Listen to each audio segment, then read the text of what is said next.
Welcome back, fiber friends, to another very special episode on the WtG podcast. So my name is Brian, I'm your host. This is the WtG channel. I also have an Instagram and a TikTok account, and I'll put those details below along with the details for my shop. Otherwise, today's episode is going to be a very special surprise unboxing. So I did not place an order with Fossil Fibers. However, if you've been with us before, you know I really enjoy Fossil Fibers. I think they have very unique colorways, very unique blends. I'm someone who appreciates fibers that are not merino or superwash. The other subject that we're talking about today is just discussing a little bit more about why I spin my own yarn, why I have a long-term goal of having a mostly me-made and thrifted wardrobe. So if you're interested in hearing about that, stick around. I'm calling this a very special episode because I wasn't planning on filming today, and again, I did not place this order with Fossil Fibers. They sent this to me, no strings attached, not sponsored. And I really wanted to open it live with you guys, so I've been waiting to open it. So let's dive in, shall we? Maybe I'll leave the crinkles for you, like, ASMR folks, I don't know.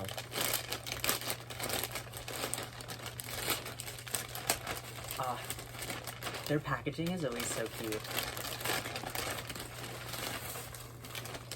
And it smells sheepy, guys. I think we have some fleece here. So I'm starting with this top part. There is a little note attached, and look, there's a cute little drawing of a sheep. That is so cute.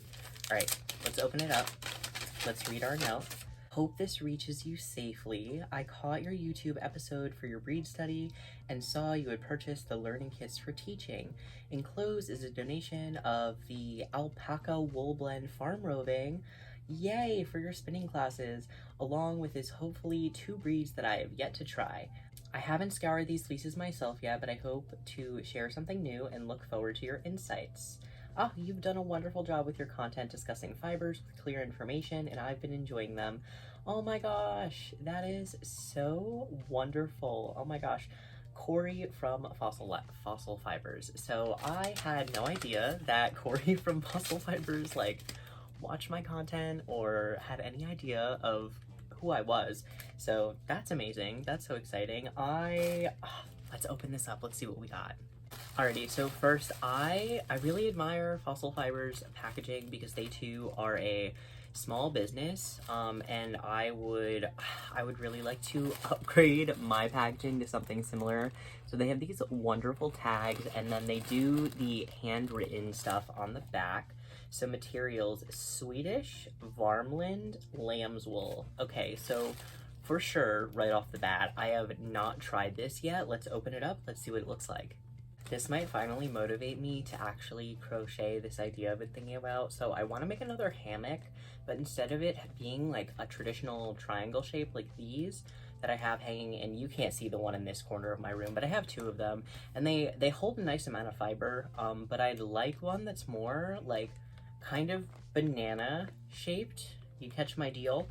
And I'm thinking of putting it here and then moving this macrame hanging that I have here, which some of you have like asked questions about. My friend Leah made that for me in college, like on some random Saturday while we were hanging out and probably listening to Sublime. If you know, you know. That's all I'll say. But yeah, I want to make another hammock. And I think that this little fiber might motivate me to make said hammock.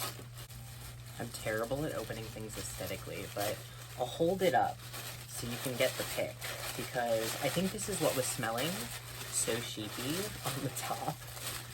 Oh, I think it is. Ooh, this is interesting. Right off the bat, I like it. It is giving me, it feels like what I wish Icelandic wool was going to be like. Again, I know that Icelandic wool is something that has like a definite like top coat and bottom coat. This I'm obsessed with. I have never tried this. It's giving me, it's what I wish Icelandic was like before I tried Icelandic and knew what it was actually like. And it reminds me of a softer North Ronaldsay. So I'm really excited to card this up and look into this breed. You guys will definitely be getting some information about this. And maybe we'll do another scouring episode. Would you guys be down?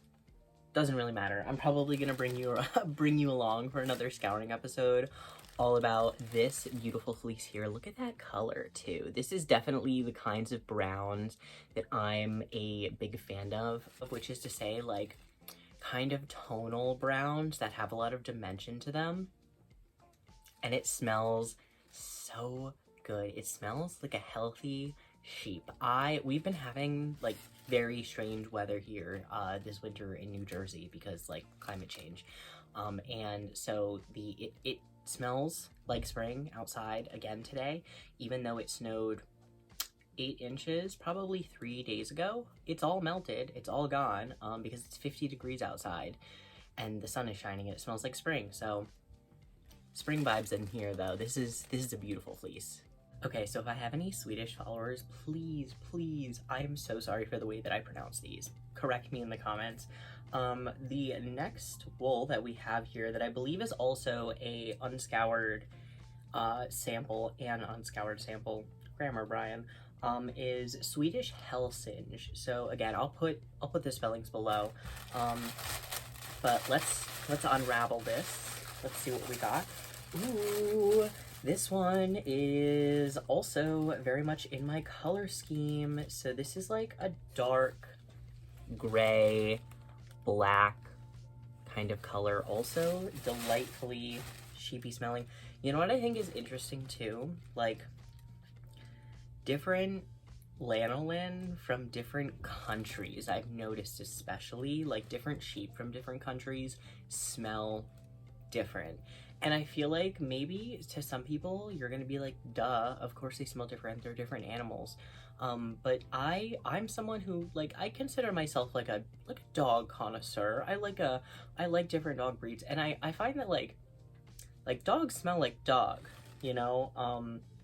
But different sheep definitely have a very distinct smell, especially before the actual fleece is scoured. This is beautiful. This is like gonna be a nice medium type wool, I can tell. Definitely on the softer side. I mean, you guys know me. I don't really get much of a prickle factor. This is giving though, like, I don't know what it's giving, but I like it. I like it a lot. I'm gonna have to do a scouring day now because I want to card this one up in particular, like kind of right now. Because I just know I'm really gonna like it. I'm gonna want to blend up a sample just by itself, and then maybe I'll do a sample with some silk as well. I just think that this color would look really nice with some of that rainbow. I think the colorway is like origami or something like that. That rainbow hidden pasture silk that I have. This is beautiful. Okay, so there's more in here than I expected. This is a big bag. This is a big bag. Okay, we have this guy, and we also have this guy. So we have two kind of large bundles left. So let's see what's in the first one, because this one doesn't have a label on the outside. Oh gosh, I ripped it. I think, yeah, this is that farm alpaca wool roving that was so soft. Oh my gosh, it's beautiful. I love a good roving. Like, I know that comb top is like what's been in vogue in terms of like spinners for the past, I don't know how long actually, because again, I'm fairly new to spinning. I'm fairly new to the spinner's journey. I'm about a year along in my journey. If you really just count like the time that I've had a spinning wheel. If you've been here for a while, you know that part of my spinner's journey is that, like, before I started spinning, like many people, I was in denial for a really long time. I was like, I'm not going to become a spinner. I'm not going to become one of those crazy people that makes their own yarn. I was perfectly happy just being a crocheter. joke's on me. Here I am. I used to crochet and listen to spinning podcasts, so that should have been sign enough between you and I. But here we are. Alrighty, package number 2, the last of our delightful little squishy bundles here. Let's take a peek. Oh my gosh, is it even more of the farm alpaca wool roving? Oh my gosh, guys, we're definitely gonna have to do some of our color study, I think, with this brown.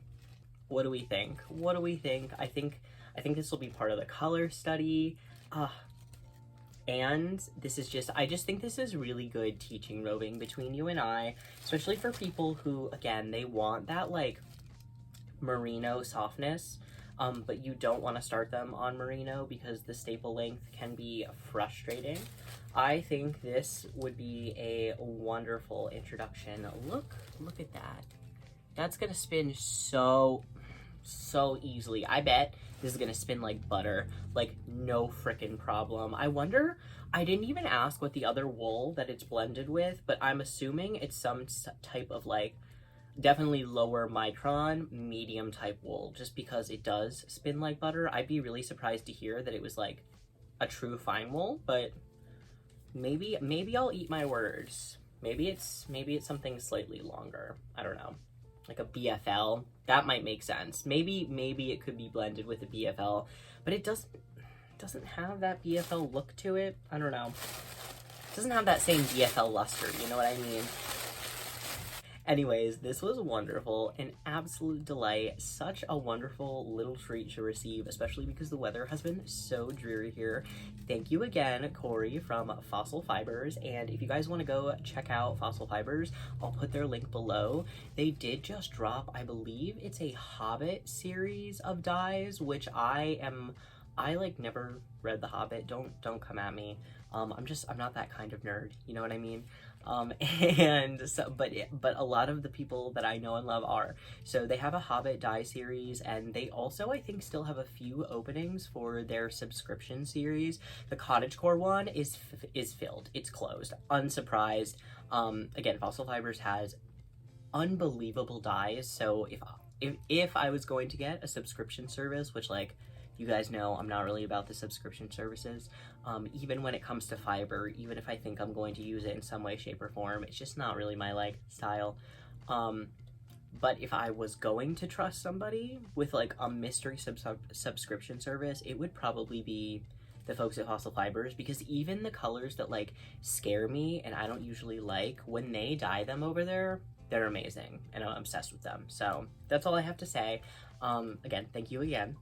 Alrighty, and now we're just gonna get into a quick little chat about some additional reasons that I got into spinning yarn. So if you've been watching since the beginning, if you've gone back and watched that very first episode of the Wool to Gold podcast, God bless you. The editing was lackluster, left a lot to be wanted. But you know, we've come a long way. We are on a journey here. I kind of want to leave that up just so, like, I don't know, there's a progression. Maybe at some point I'll make it private, because like already it's a little embarrassing compared to the like editing that I know now how to do, but that's okay. For now, we're leaving it up. But if you watched that episode, you might already know a lot of the reasons that I got into spinning yarn in the first place. But today we're going to go a little bit more in depth to those reasons. So part of it has to do with the fact that I'm just very intrigued by different sheep breeds and farm yarn. And by spinning my own yarn, I have a little bit more access to these things, especially from farms that maybe can't afford to get their yarn milled, since getting your wool milled into yarn is actually a really risky and big investment for a lot of farmers to make. And so that's why farm yarns, while they're beautiful and fantastic, can be difficult to source and find sometimes, especially from the best farmers. So one way to like kind of get around that and circumvent that is to source the fleece yourself. Now you can buy the fleece yourself and you can send it to a company who will scour it and then send it to a mill for you, and you wait a really, really long time, and then at some point eventually, sometimes a year and a half later, you can get the yarn back from the mill. Now, if you don't want to do that process, you can just spin it yourself, which is what I do.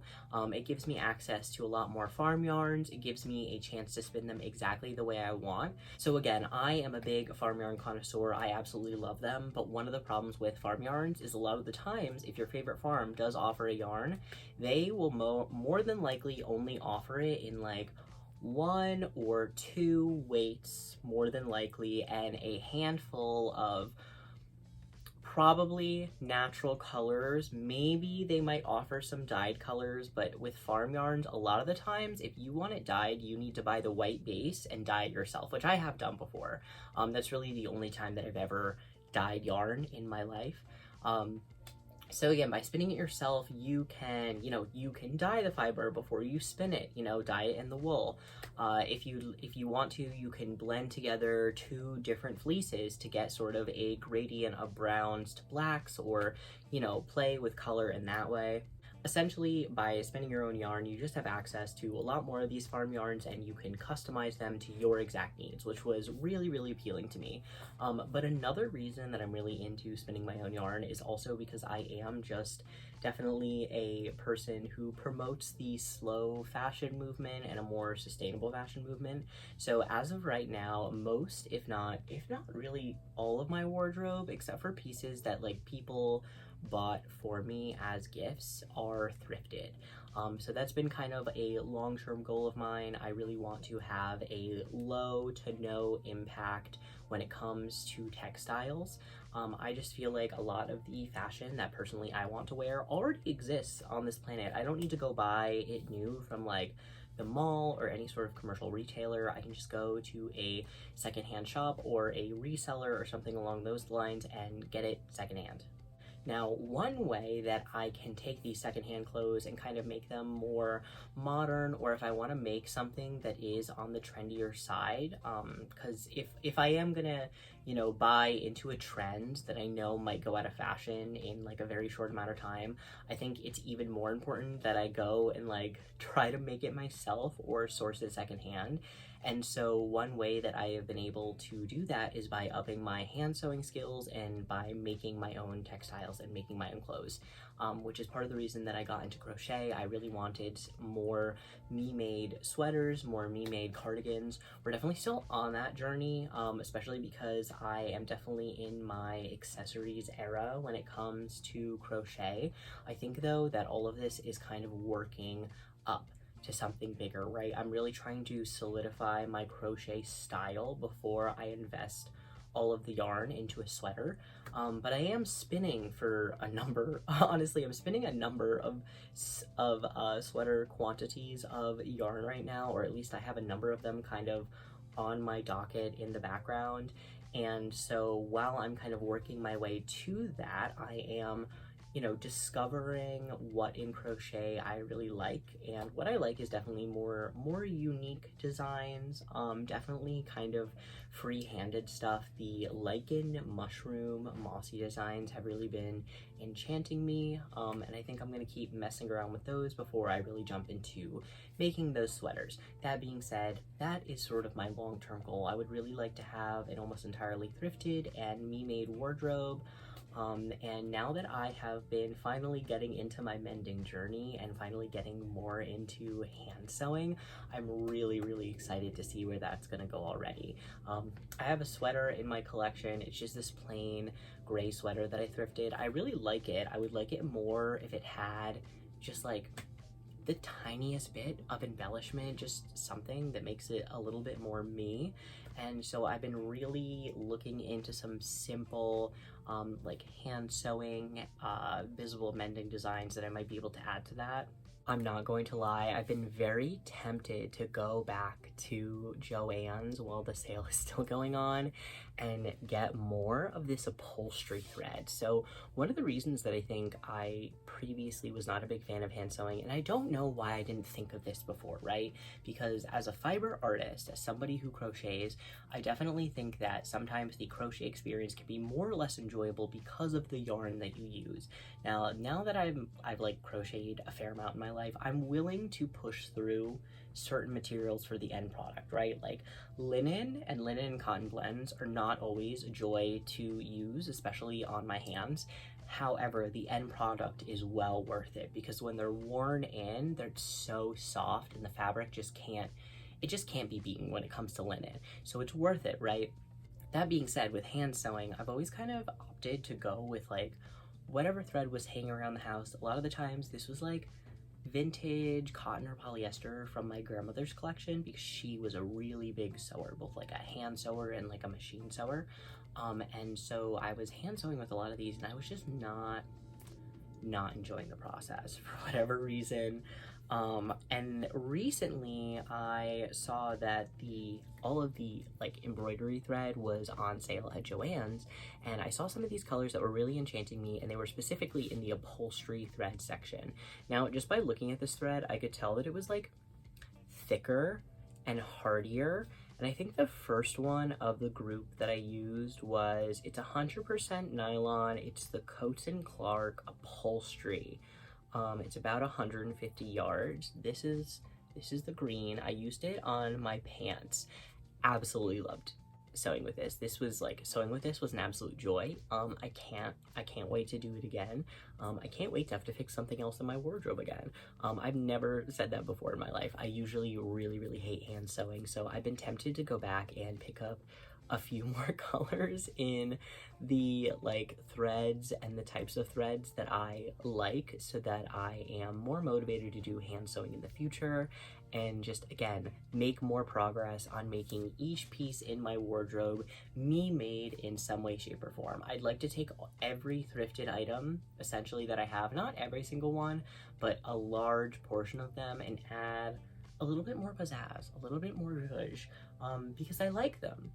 They're fine, but I would like them more if they were more Brian. And there's ways that we can make them more Brian. You might be asking too how like spinning yarn kind of ties into all of this, and I think it just ties back to, again, making garments that have like meaning to me and weight to me, so that I have motivation to hold on to them and love them and use them and all of that kind of stuff. I don't know, I also think too that like I enjoy spinning yarn as a hobby. It's just fun. I would be doing it anyway, even if I didn't have this sort of long-term goal of having a super me-made wardrobe, and so I might as well incorporate it into this long-term goal that I have to have a sustainable and a me-made wardrobe. Anyway, so as I mentioned at the beginning of this episode, this is going to be a short one. That's about it for this episode. I just wanted to come on here and share that lovely little package that I got. It was such, again, a delightful surprise to receive with the gross and sad weather that we've been having here. I think I'm going to use the rest of today to enjoy the sun. It is Saturday, so I hope you guys enjoy your weekend, and I hope you enjoyed just my little chat, my insights about some more reasons that I spin yarn and I like making my own clothes and, you know, doing sustainable clothing. So if you have any questions, if you have any comments, drop them below. And again, thank you so much for tagging along. If you had fun today, don't forget to give me a like and a subscribe, and we'll see you on the next one.